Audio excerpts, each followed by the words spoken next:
ముందుగా serious subject ఇది ఎలాగైనా సరే ఈ ఎన్నికల్లోపు ఒక కట్టు కథని జనాల్లోకి తీసుకెళ్లి మళ్ళీ జగన్మోహన్ రెడ్డి గారు చూశారా మా చిన్నాయన్ని చంపారు, ఈ నిజం ఇప్పుడు తెలిసి ఉండకపోతే మరి మా కుటుంబీకులే హత్య చేశారని చెప్పి అనుమానం పడేవారు కదా అని చెప్పడం కోసం ఈ కట్టు కథలు అనేది సుస్పష్టం. So it's all a big game. అతనితో ఎలాగైనా చెప్పించుకోవాలి అనే ప్రయత్నంలో అతను భయపెట్టి కార్యక్రమంలో ఈ పీటీ వారెంట్లన్నీ పెట్టి అతను అలాగే ఉంచారు. సరే వాటికి కూడా రేపో మాకు బెయిల్ వస్తుంది. ఒకవేళ రివర్స్ స్టేట్మెంట్ ఇచ్చిన 164 స్టేట్మెంట్ కోర్టులో ఇచ్చిందని అండూ చేయడానికి కూడా లేదు. బట్ అయినా ఎందుకు చేస్తున్నారంటే కనీసం ప్రజల్ని మభ్య పెట్టడం కోసం ఈ క్రతువుని నిర్వహించే ప్రయత్నం చేస్తున్నారు. ఇంకొక అభియోగం వాళ్ళు చేసింది తన తండ్రిని ఓడించిన బీటెక్ రవితో కూడా కుట్ర చేసి ఓడించిన బీటెక్ రవితో కూడా మరి వీళ్ళు కలిసి ఉన్నారు. ఆ ఓట్లు కూడా ఇల్లు వేసేసారా? ఓట్లు మీ వాళ్ళే కదా వేసింది. నీకు మెజార్టీ ఉంటే అవినాష్ రెడ్డి మనుషులు అందరూ సహకరించారు. ఎందుకంటే ఇతను ఓడించాలని అనుకున్నారు. ఇతను భవిష్యత్తులో అడ్డం వస్తాడని చెప్పి వాళ్ళు కావాలని చెప్పి రాజకీయ భవిష్యత్తు లేకుండా ఓడించారు. పైగా శివశంకర్ రెడ్డి ఆ సీట్ ఎక్స్పెక్ట్ చేశాడు. అతనైతే నెగ్గుండేవాడేమో కూడా, ఎందుకంటే ఈయన అలా కుట్రలు చేసే టైప్ కాదు కాబట్టి వివేకానంద రెడ్డి గారు అని రవినాథ్ చెప్పాడు. సో ఇది నిజం. కేవలం వారికి రాజకీయంగా అడ్డు వస్తాడని ఆ పదవికి పోటీ చేసినందుకు ఓడించారన్న సంగతి మరి తర్వాత రాజశేఖర రెడ్డికి సునీత కూడా తెలిసింది. తెలిసి వాళ్ళతో సన్నిహితంగా ఉంటారా? రవి చేసిన తప్పే ఉంది. అసలు పోటీ చేశాడు, బై హుక్ ఆర్ క్రూక్ నెగ్గాడు. ఏముంది దానికి? వీళ్ళు మాట్లాడితే అంటే మర్డర్ మీరు చేసేసి దాన్ని రవి మీద తోసేసి మరి లేదంటే మరి వాళ్ళు ఆదినారాయణ గారు రవి గారు మరి కోర్టుకి వెళ్ళబట్టి హైకోర్టుకి వెళ్ళబట్టి కేసు సిబిఐకి వెళ్ళింది. మీరు 8 నెలలు మీ దగ్గర ఉంచుకున్నారు. ఏం పీకారు అని ప్రజలు అడుగుతున్నారు. ఏం పీకారు? ఆ మహంతిని భయపెట్టి నా వద్దురా బాబు బతుకుంటే భవిష్యత్తు ఏమొచ్చని తెలంగాణ కేడర్కి వెళ్ళిపోయాడు మహంతి, అభిషేక్ మహంతి. అతను ఇన్వెస్టిగేషన్ చేయని వాళ్ళ డీజీపీఏ చెప్పాడు సునీత వాళ్ళు అంతే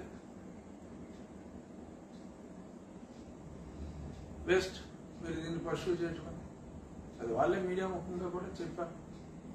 8 నెలలు నీ దగ్గర పెట్టుకున్న కేసు రవిని వీళ్ళని చంద్రబాబు నాయుడు గారు శిష్యులు అని చెప్పి నీ పేపర్లోనేమో ఆయనే చంపించాడని రాసి అభం శోభం తెలియని వ్యక్తుల మీద నోటుకు వచ్చినట్టు మాట్లాడి మనం వేసేసి అమిత్షా సినిమాలో రాఘోపాలరావు చెప్పినట్టు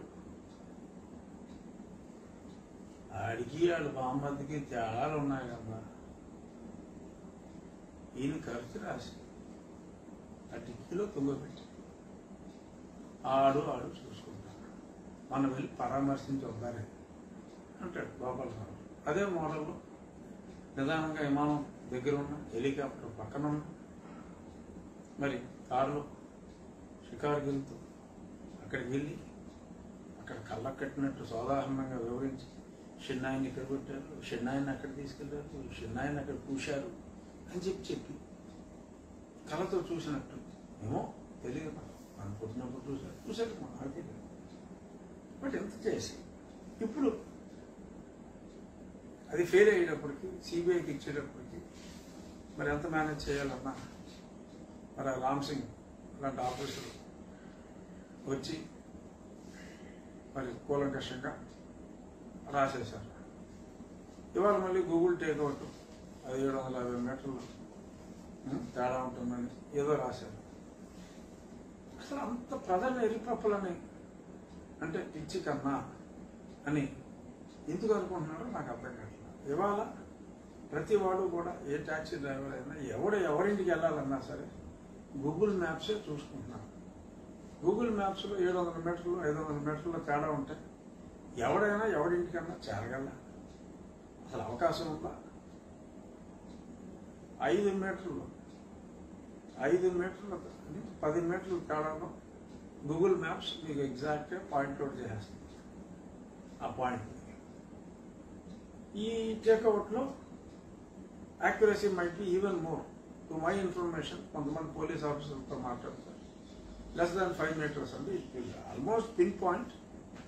ఇల్లు కాంపౌండే ఉంటుంది కదా, 10-15 మీటర్లు. ఆ కాంపౌండ్లో ఎక్కడైనా ఉండొచ్చు. ఇంట్లో మాట్లాడుకున్నారా, ఇంటి బయట మాట్లాడుకున్నారా అనేదే తప్ప పిన్ పాయింట్ తెలిసిపోతుంది 5 మీటర్లు అని వాళ్ళు క్లియర్గా చెప్పారు. అయినా దాన్ని కూడా మరి జనాలకి అందరికీ తెలిసిన టెక్నాలజీ. ఎందుకంటే ప్రతి కూడా తెలియకుండానే దాన్ని వాడేస్తున్నారు గూగుల్ మ్యాప్. మీరేమో అది కూడా తెలియదు అనుకుని మరి కహానీలు చెప్పే ప్రయత్నాలు చేస్తున్నారు. మరి దొరికేశారు కదా అక్కడ.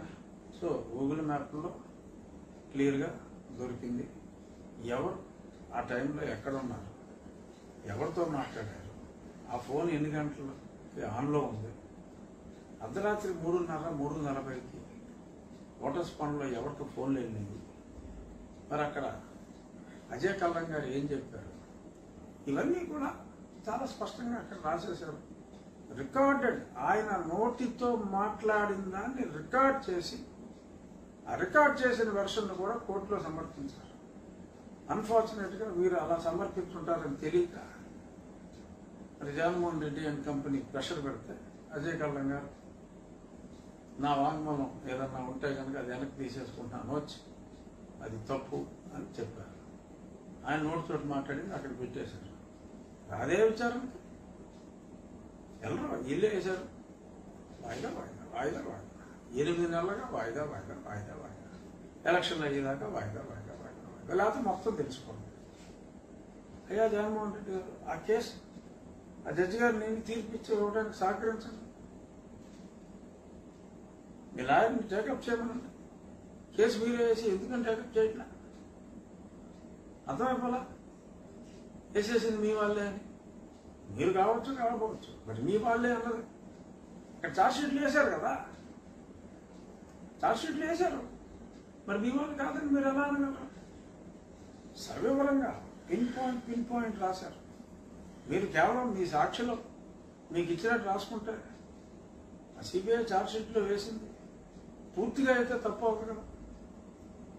ఎవరితో మాట్లాడారన్నారు, అది ఇంక ఇన్వెస్టిగేట్ చేయాలన్నారు, దాన్ని మీరు ఆపుకున్నారు. That's all right. బట్ ఈ కథనం చదివేసి వారి మీద దోషం పెంచేసుకోవాలా, వాళ్ళ తండ్రిని వాళ్ళే చంపేసుకున్నారని చెప్పి మీరు నమ్మించేస్తారా? అసలు మీకు సంబంధించిన వ్యక్తులకు సంబంధం లేదంటే నమ్మేయాలా? అవినాష్ రెడ్డి గారు తల్లి గారు చావు బతుకుల్లో ఉంటే కర్నూలు హాస్పిటల్లో పెడతారా? మీ మంత్రులు ఎవరికైనా చిన్న కంట్లో నలుసుకున్నా హైదరాబాద్ వచ్చేస్తారా? ఆవిడ మటుకు ప్రాణాపాయంలో ఉంటే కర్నూలులో ఉంటారా? ఆ ఎస్పీఎం సిబిఐ రానివాడా? అక్కడ అర్థమైపోయింది కదా. రామారెడ్డి కంపెనీలు మరి అయినా అంత ఎన్ని పప్పల్లాగా ప్రజలు ఎందుకు ఊహించుకుంటారు?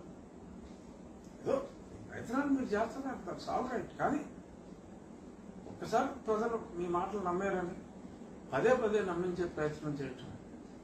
ఆ కోరిక సీన్ విషయంలోనూ అంతే. పొడిచింది ఇంకో సీన్ అంట, కేసు ఎట్టింది ఇంకో సీన్. ఆ నిర్ణయం చెప్తే బయటకు వస్తే లేనిపోయిన ప్రాబ్లం అని చెప్పి దాన్ని బయట రానట్లా మనం కోర్టుకు వెళ్ళాలా.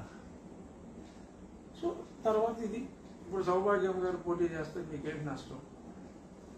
ఎన్నికల్లో ఎవరైనా పోటీ చేయొచ్చు. షర్మిల గారి పార్టీ నుంచి పోటీ చేస్తారా? లేదు తెలుగుదేశం పార్టీ సపోర్ట్ చేస్తుందా? అక్కడ ఎక్స్ఎంపీ ఇమ్మీడియట్ ఎక్స్ఎంపీ కాకుండా ఏమో చేస్తారో చేయరు, అది వేరే విషయం, అది వారి వ్యక్తిగతం. మీకేంటి సంబంధం? మీకేంటి నష్టం? వైఎస్ కుటుంబీకుల మీద ప్రెషర్ పెడతారని. వైఎస్ కుటుంబమేగా. మీ చిన్నాన్న భార్య, మీ తాతగారి రెండో భార్య, మనవడం ముని మనవడం అతను మీ కుటుంబానికి వీళ్ళు ఎక్కువ వాళ్ళు ఎక్కువ వాళ్ళు తీర్చుకుంటే తీర్చుకుంటారు, ఎవరికి కావాలంటే వాళ్ళు తీసుకుంటారు. 2 పేజీలు సాక్షిలో రాయవలసిన అవసరం ఏమిటి? ఏమో రేపు పులిందులో కూడా పొడి చేస్తారేమో, ఇంకొకరు చెరుములే చేయొచ్చేమో మాకు తెలియదు.